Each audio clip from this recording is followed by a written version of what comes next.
The morning sun cast long shadows across the White House lawn as Barack Obama's transition team gathered for what they thought would be a routine briefing. It was December 2008, just weeks before the historic inauguration that would make Obama the first African-American president in United States history. The air was crisp, filled with the promise of change that had carried Obama to victory. Inside the West Wing, dozens of staffers moved with purpose, carrying boxes of files and setting up temporary workstations. The transition period is always chaotic, but this one felt different. There was an electric energy in the air, a sense that history was being made with every decision, every meeting, every handshake. Obama himself walked through the corridors with his characteristic calm confidence. He had spent months preparing for this moment, assembling what many called the most diverse and talented team in presidential history. His chief of staff, Rahm Emanuel, was already making waves with his intense, no-nonsense approach.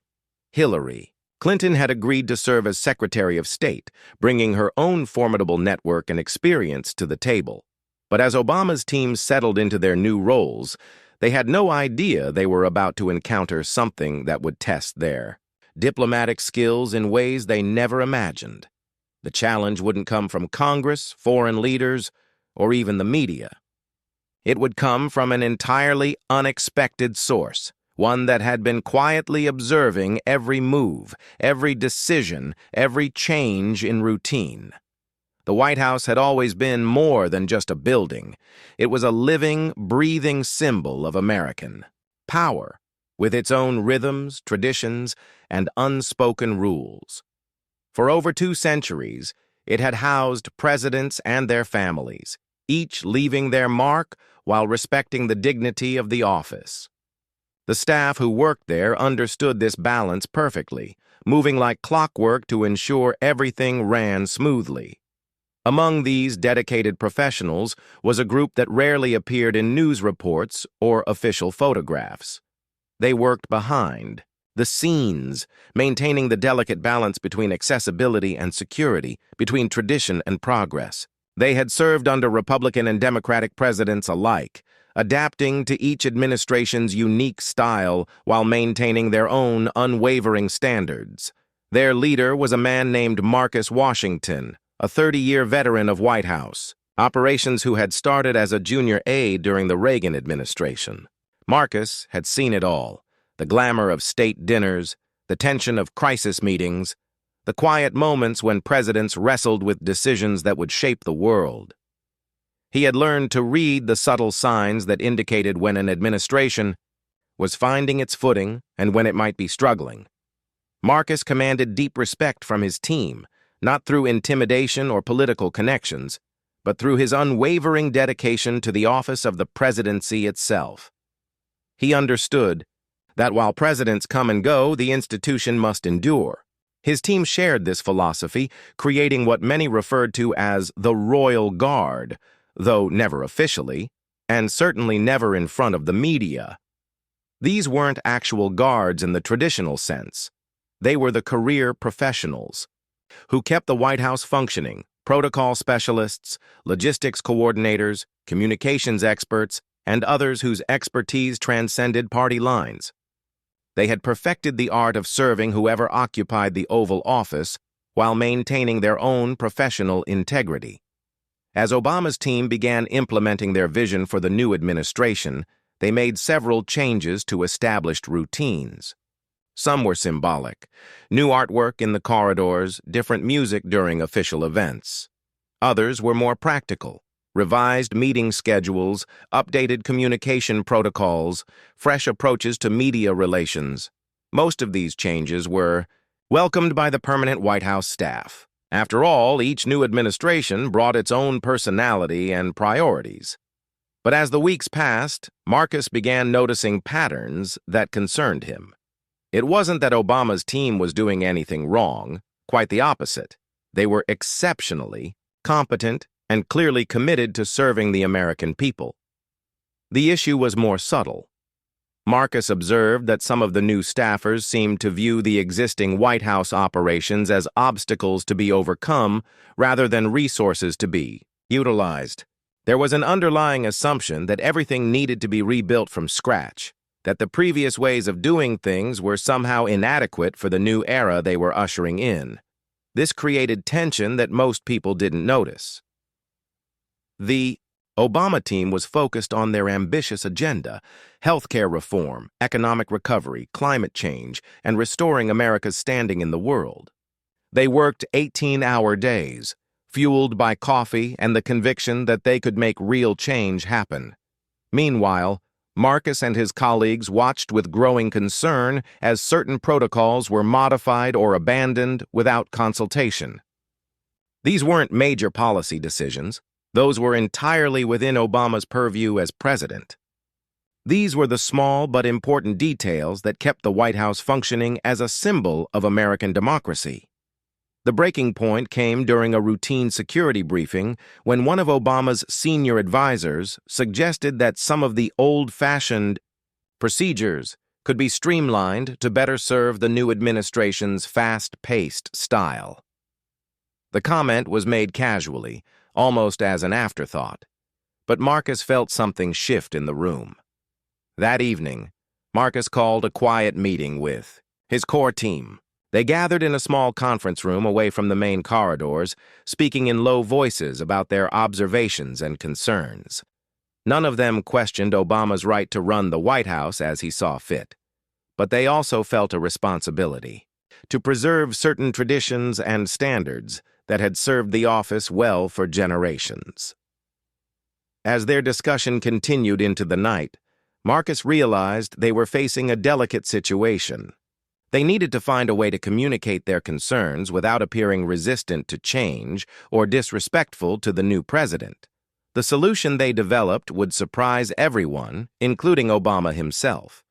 The stage was set for a confrontation that would test everyone's commitment to both change and continuity, to progress and tradition.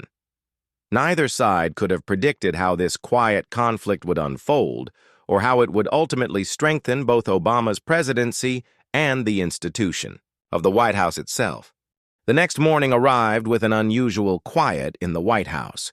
Obama's senior staff noticed it first. The coffee wasn't quite as hot as usual. The morning briefing materials were arranged slightly differently on their desks, and the familiar faces they had grown accustomed to seeing in the hallways seemed more reserved than normal.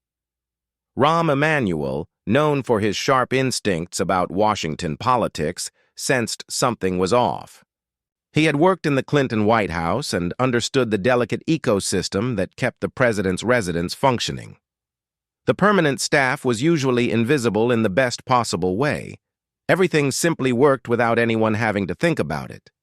But today felt different. Small things were just slightly out of place. The flowers in the Oval Office weren't arranged with their usual precision. The temperature in the Roosevelt Room seemed a few degrees cooler than optimal.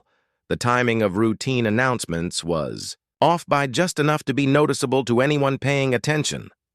Obama himself was in the middle of reviewing healthcare policy proposals when he looked up from his desk and realized something had changed. The subtle background hum of activity that usually surrounded the presidential workspace had shifted to a different frequency. It wasn't hostile or disruptive, but it was definitely deliberate. Is it just me, or does something feel different? Today, Obama asked his personal aide, who had been trying to figure out why the president's schedule seemed to have developed small but persistent gaps between appointments.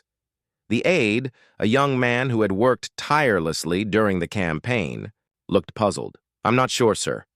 I've been getting slightly different information from different departments.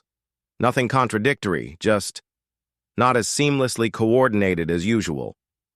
Meanwhile, Marcus Washington was implementing what his team had decided to call operational recalibration.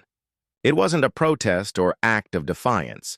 Instead, it was a carefully orchestrated demonstration of exactly how many moving parts had to work in perfect harmony to keep the White House functioning at its legendary level of efficiency. The strategy was brilliant in its subtlety.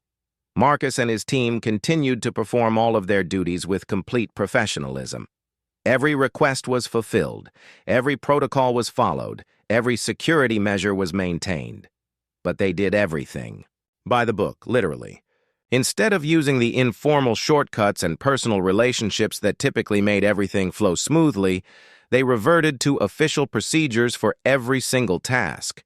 Want to schedule a meeting with a cabinet member? That required going through the proper channels rather than a quick phone call. Need to adjust the timing of a press briefing? That meant filing the appropriate paperwork and waiting for official approval. Looking for background information on a policy issue? That called for a formal research request rather than a casual conversation with someone who had institutional memory.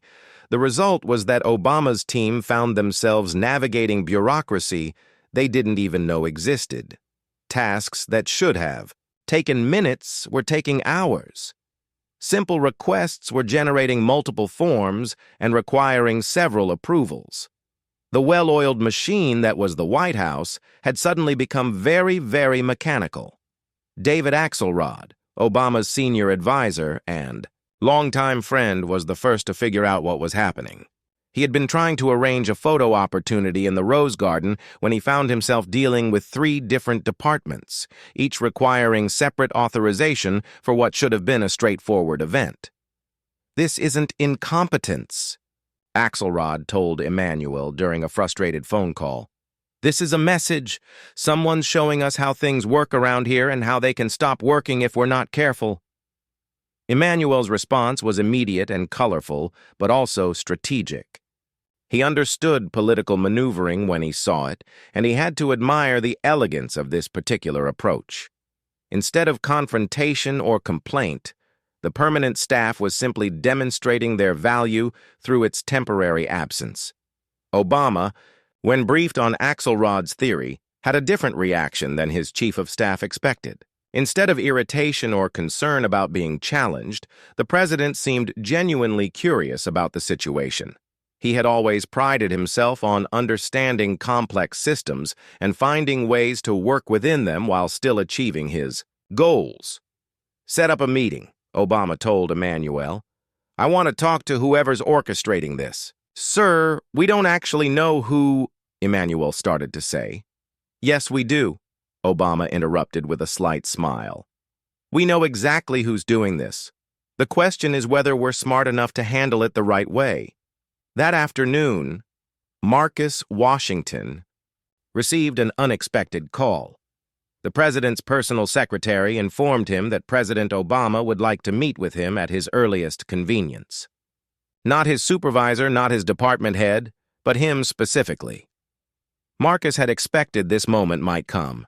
In fact, he had been preparing for it since the decision was made to demonstrate the team's importance. He understood that Obama was known for his thoughtful approach to conflict resolution, and he respected that quality even as he remained committed to his own principles. The meeting was scheduled for late in the day, after most of the regular business had concluded. Marcus arrived at the Oval Office to find Obama sitting in one of the armchairs near the fireplace rather than behind his desk. A deliberate choice that signaled this would be a conversation between professionals rather than a dressing down. From a superior. "Marcus," Obama said, standing to shake hands, "I've been hearing a lot about you. Please have a seat." Marcus settled into the chair across from the president, maintaining the respectful but confident posture he had perfected over 3 decades of serving in this building. He had met with presidents before, but never under circumstances quite like these. "I understand you and your team have been making a point," Obama continued. "And I have to say it's been remarkably effective. My staff is discovering muscles they didn't know the White House had." Marcus nodded carefully. "Mr. President, we serve at your pleasure and we're committed to helping your administration succeed. But we also serve the office of the presidency itself, and sometimes those 2 responsibilities require balance." Obama leaned forward slightly, his expression showing genuine interest rather than irritation. "Tell me about that balance. Help me understand what we might have missed." For the next hour, Marcus explained the intricate web of relationships, procedures, and institutional knowledge that kept the White House operating at the highest level.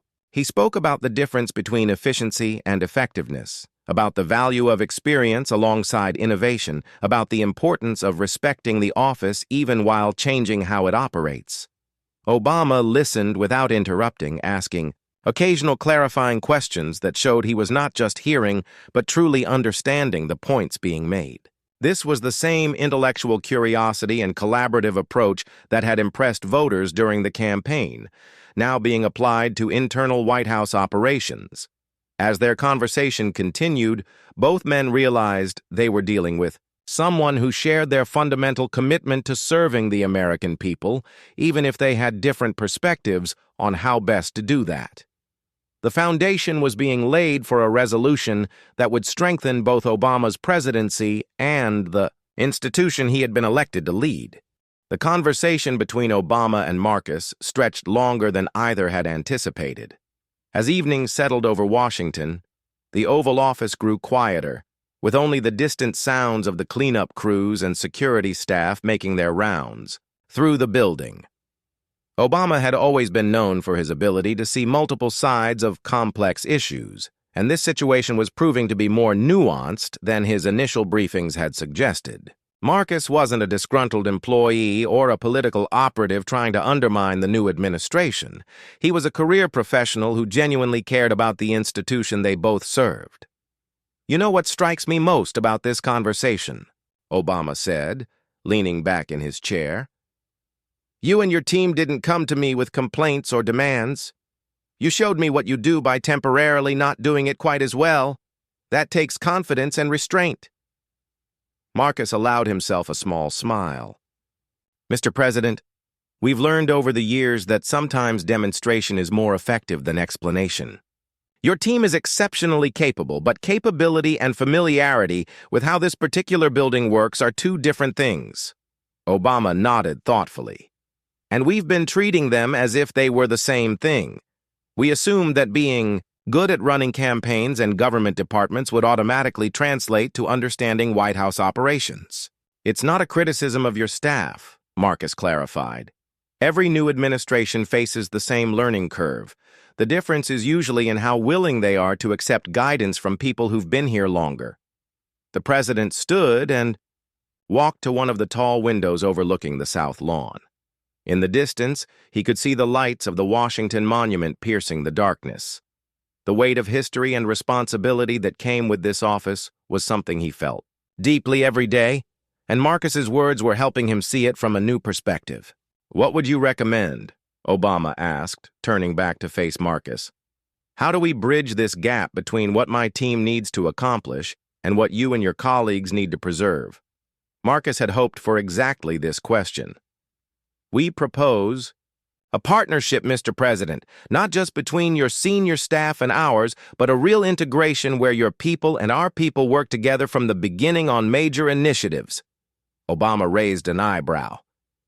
"That sounds like it could slow things down significantly." "In the short term, possibly," Marcus admitted. "But in the long term, it would actually speed things up. Your staff would learn the fastest, most effective ways to get things done, and we would understand your priorities well enough to anticipate needs before they arise."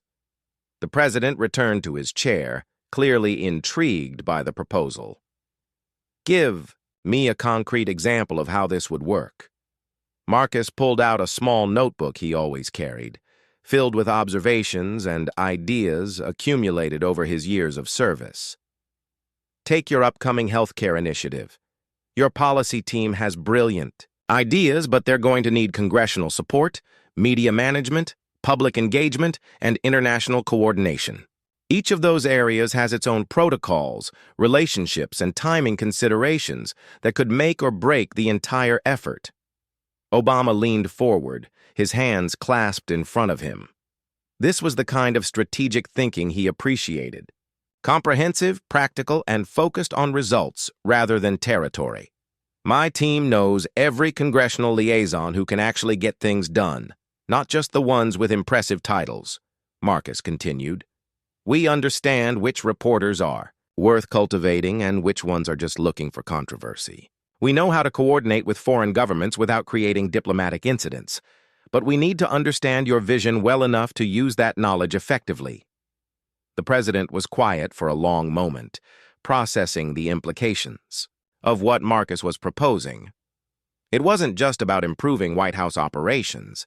It was about creating a new model for how incoming administrations could work with career staff to achieve their goals more effectively.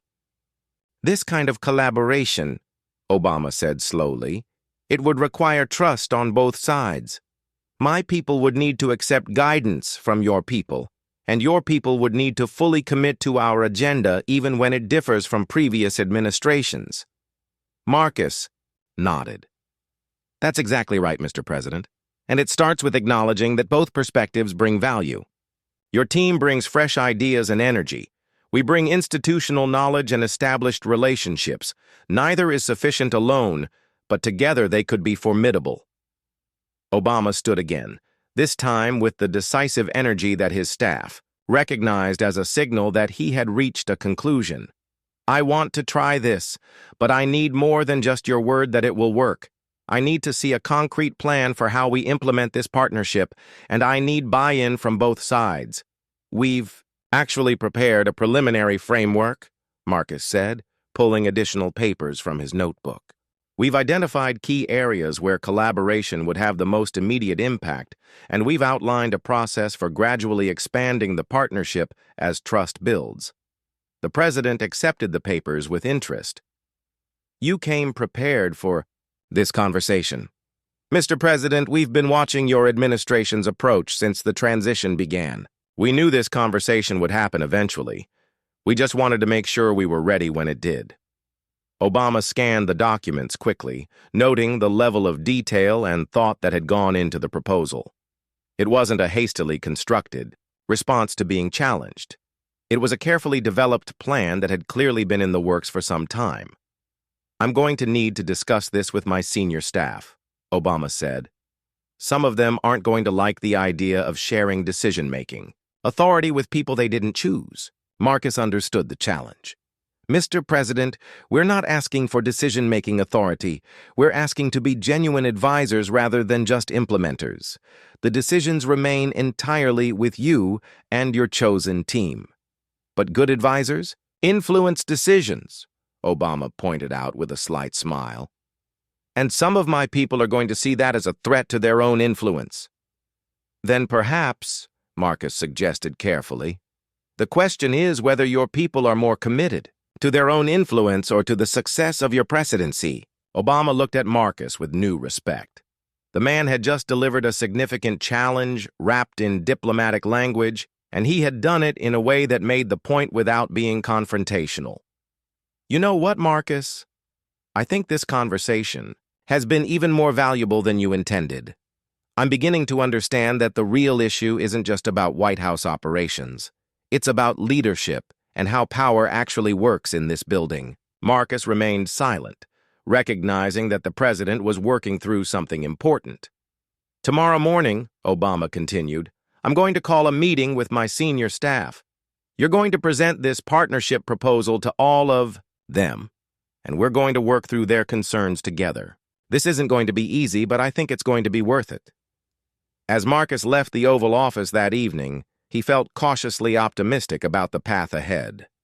Obama had demonstrated exactly the kind of leadership and openness that could make this partnership successful. The real test would come when they tried to implement it with a senior staff that might not share their president's enthusiasm for collaboration with the existing White House structure. The Roosevelt Room fell silent as Marcus Washington finished his presentation to Obama's senior staff. The tension in the room was thick enough to cut with a knife. Around the mahogany conference table sat some of the most powerful people in American politics, and most of them looked less than thrilled with what they had just heard. Rahm Emanuel was the first to speak, his Chicago bluntness cutting through the diplomatic atmosphere. Let me make sure I understand this correctly. You're proposing that we essentially need permission from career staff to implement the president's agenda? Marcus remained calm, his hands folded on the table in front of him. Mr. Emanuel, that's not what I'm proposing at all. I'm suggesting that we work together to implement the president's agenda more effectively than either group could manage alone. But what you demonstrated last week, interjected David Axelrod. "That was essentially holding our operations hostage until we agreed to listen to you? That doesn't feel like partnership to me." Obama, who had been listening quietly from the head of the table, held up his hand. "David, I asked Marcus to be here because I think we can all learn something from what happened. Let's focus on solutions rather than relitigating the past." Valerie Jarrett, one of Obama's closest advisors, leaned forward. "Marcus, I appreciate your years of service, and I don't question your commitment to this institution. But we were elected to bring change to Washington, not to be constrained by how things have always been done."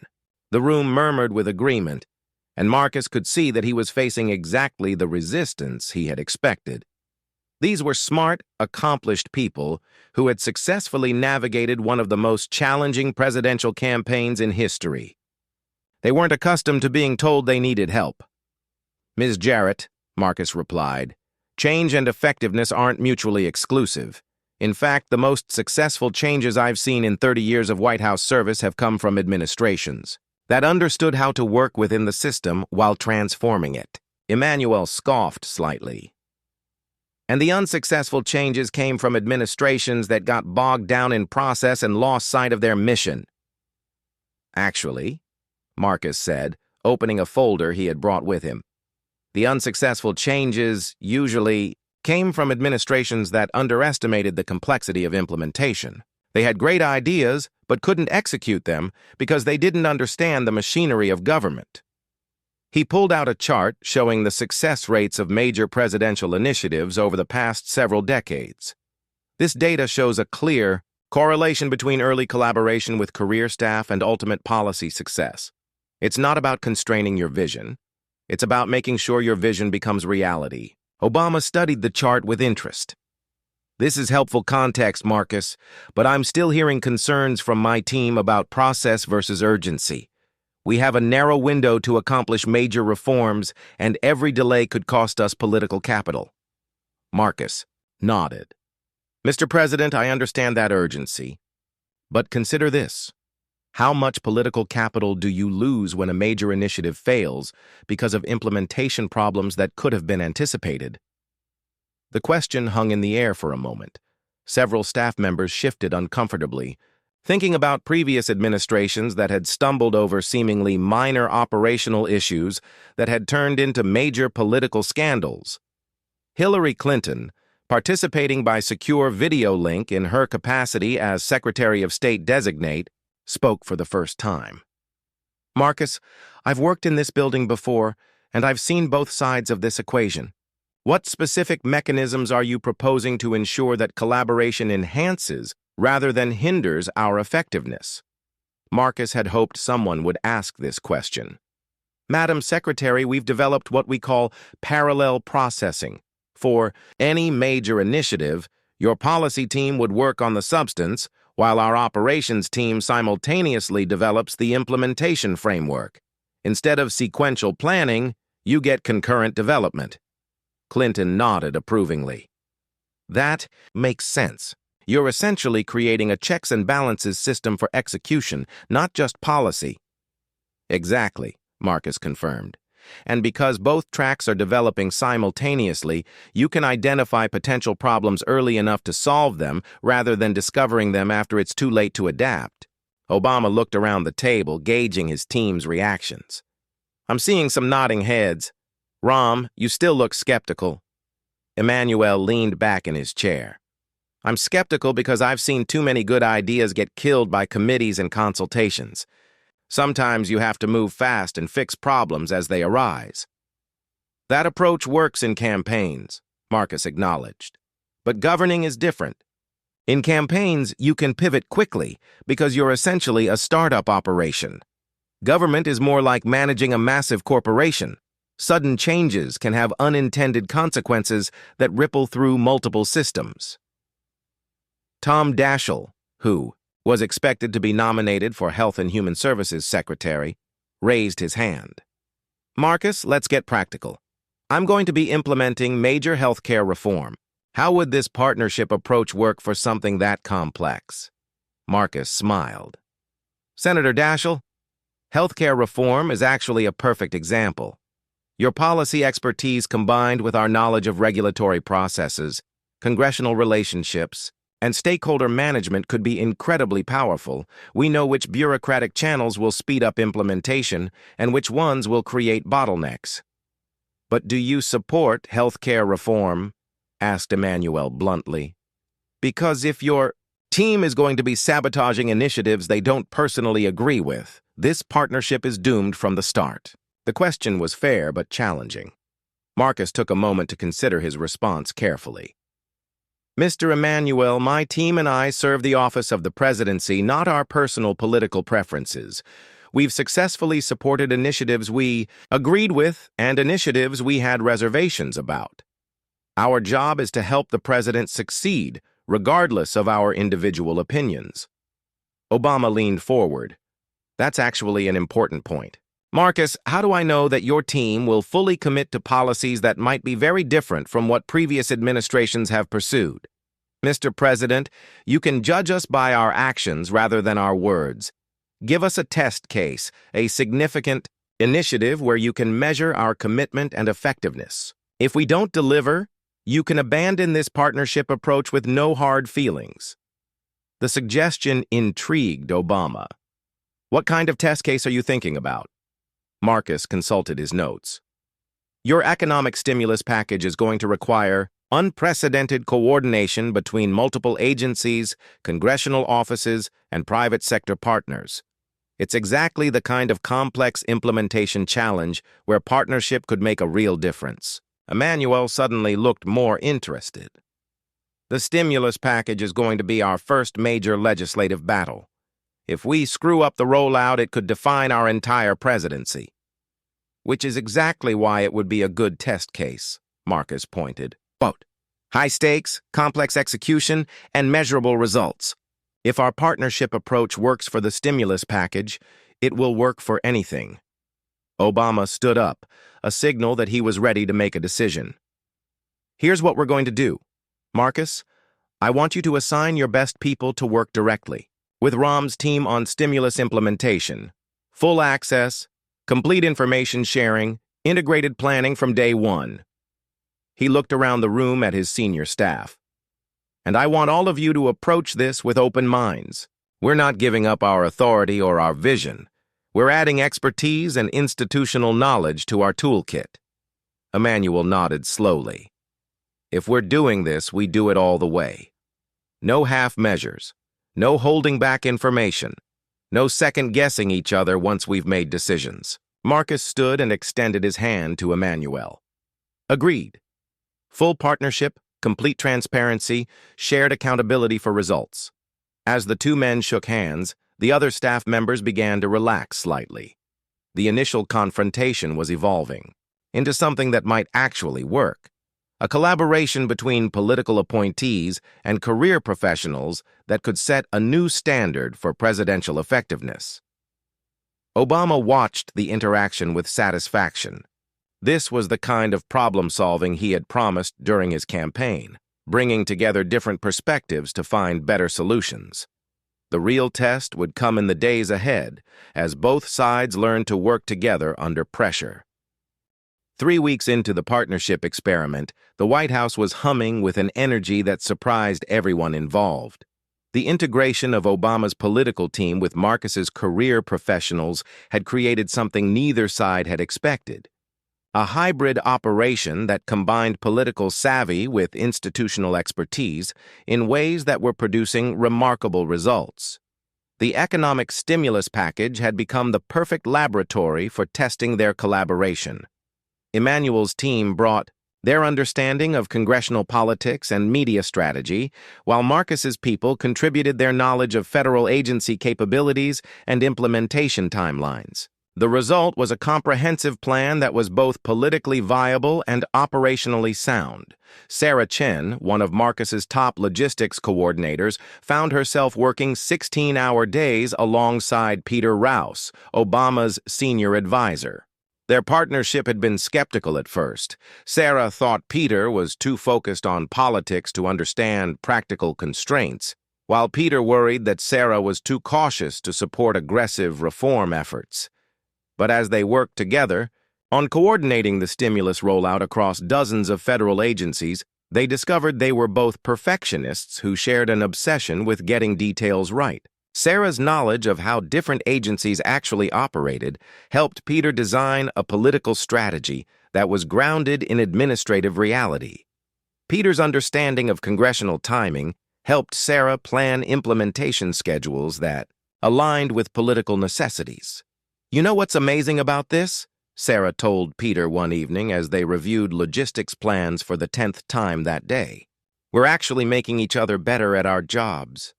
Peter nodded, looking up from a spreadsheet showing agency readiness levels. "I've never designed a political strategy with this much operational input before. It's like having GPS instead of just a map." Their partnership was being replicated throughout the White House. Marcus had strategically paired his most experienced people with Obama's most influential staffers, creating integrated teams that combined political and operational expertise. The early results were impressive enough that even the initial skeptics were beginning to see the value. Emmanuel, who had been the most resistant to the partnership concept, found himself relying heavily on Margaret Torres, a career professional who specialized in congressional liaison work. Margaret had worked with Congress for 15 years and knew not just which representatives to approach, but exactly when and how to approach them for maximum effectiveness. "Margaret understands congressional psychology in ways that I never learned in Chicago," Emmanuel admitted to Obama during one of their private meetings. "She can predict which members are going to need what kind of persuasion before they even know it themselves." Obama smiled at the admission. "And what does Margaret get from working with you?" "She gets to see how political strategy actually works," Emmanuel replied. "She's brilliant at congressional relations, but she's never been involved in designing the overall political approach. Now she understands why we make certain timing decisions and how everything fits together." The integration wasn't without its challenges. There were still moments of friction when political urgency clashed with operational caution, or when career professionals questioned political decisions they didn't fully understand. But both sides had developed enough mutual respect that these disagreements became productive discussions rather than territorial battles. The real test came when they had to coordinate a major announcement about the stimulus package. Obama wanted to make the announcement from the White House with maximum media impact, but the timing had to align with congressional schedules, agency preparation levels, and international economic events. In previous administrations, this kind of coordination often broke down because political staff would make decisions without fully understanding operational constraints, or because career staff would focus on process without appreciating political necessities. But the integrated teams were able to develop a solution that satisfied everyone's requirements. Marcus coordinated with the State Department to ensure the announcement wouldn't conflict with any sensitive international negotiations. Sarah worked with congressional liaisons to identify the optimal timing for Capitol Hill. Margaret collaborated with the communications team to design a rollout strategy that would maximize political impact while ensuring all agencies were prepared to implement their responsibilities immediately. The announcement itself was a masterpiece of coordination. Obama delivered a compelling speech that clearly explained the stimulus package and its benefits for American families. Within minutes of the speech ending, agency heads were conducting their own press conferences to explain implementation details. Congressional leaders had already been briefed and were prepared to support the initiative.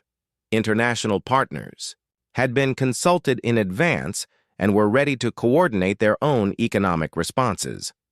The media response was overwhelmingly positive, not just about the policy content, but about the obvious competence of the execution. Political commentators noted that the Obama administration seemed unusually well prepared and professionally organized for such an early stage in their presidency.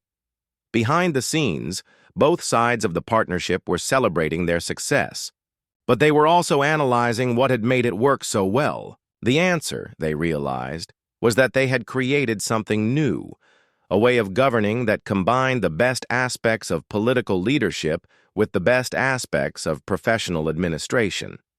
"We've accidentally invented a new model," Marcus told Obama during their weekly check-in meeting. "Other administrations have either relied heavily on political appointees or heavily on career staff, but we've figured out how to integrate both approaches seamlessly." Obama leaned back in his chair, looking pleased but thoughtful. "The question is whether this model is sustainable as we move into more controversial territory. The stimulus package had broad support. Healthcare reform is going to be much more divisive." Marcus nodded. "That's going to be the real test of this partnership.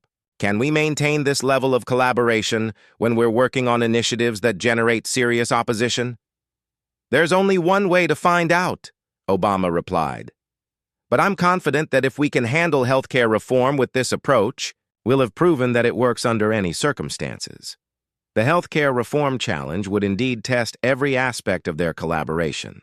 They would need to coordinate not just with Congress and federal agencies, but with healthcare providers, insurance companies, patient advocacy groups, and state governments.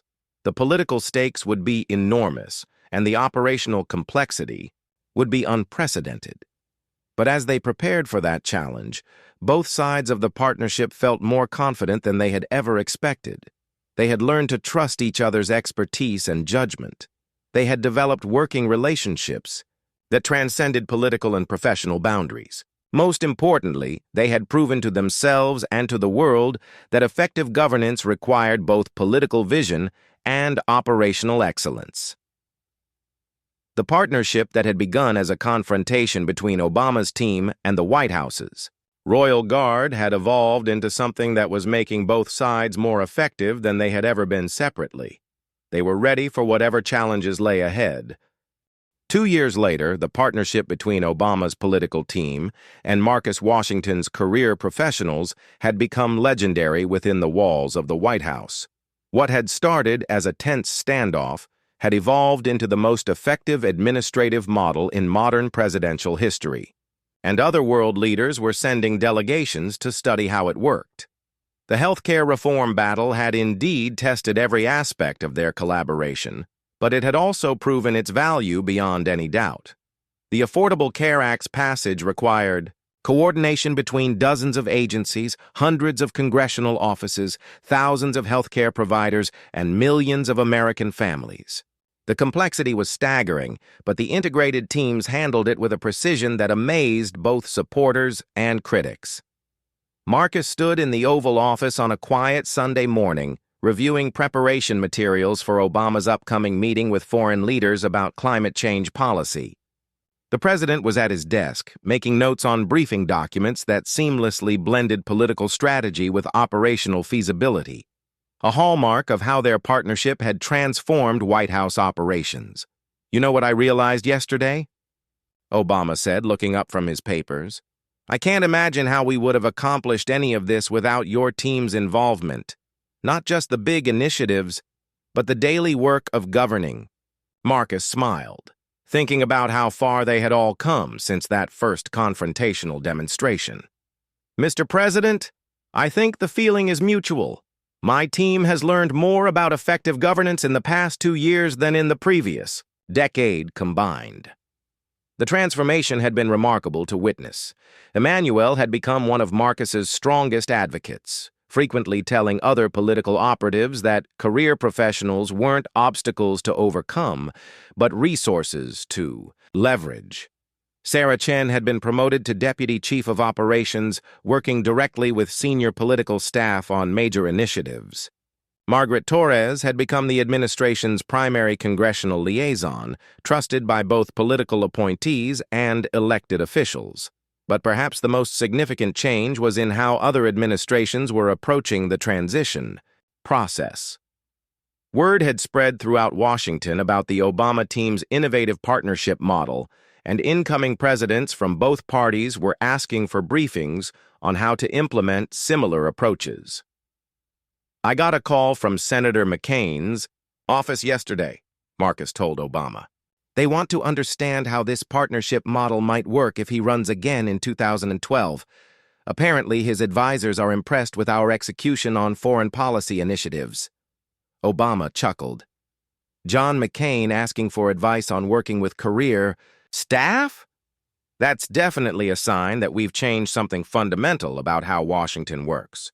The impact extended beyond just political effectiveness. The partnership had created a new culture within the White House, where expertise was valued regardless of its source, where political and operational considerations were integrated from the beginning of any planning process, and where long-term, institutional health was balanced with short-term political objectives.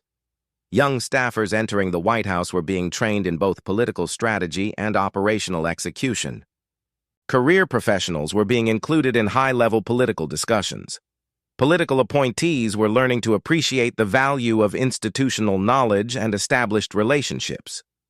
What I find most satisfying, Marcus continued, is that we've proven it's possible to be both politically effective and administratively excellent.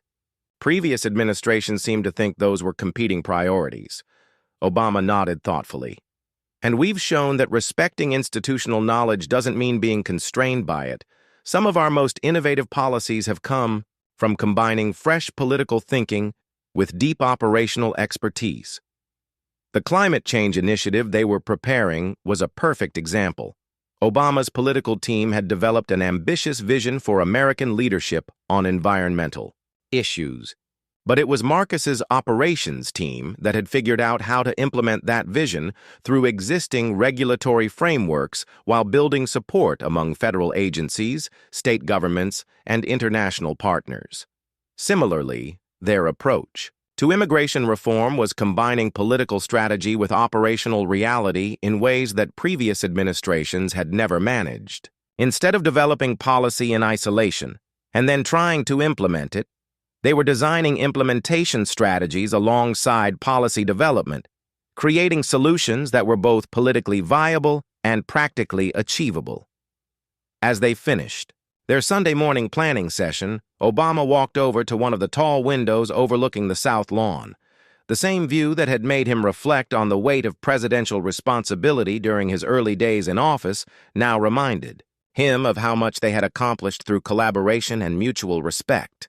"Marcus, I want to ask you something," Obama said, turning back toward his longtime partner.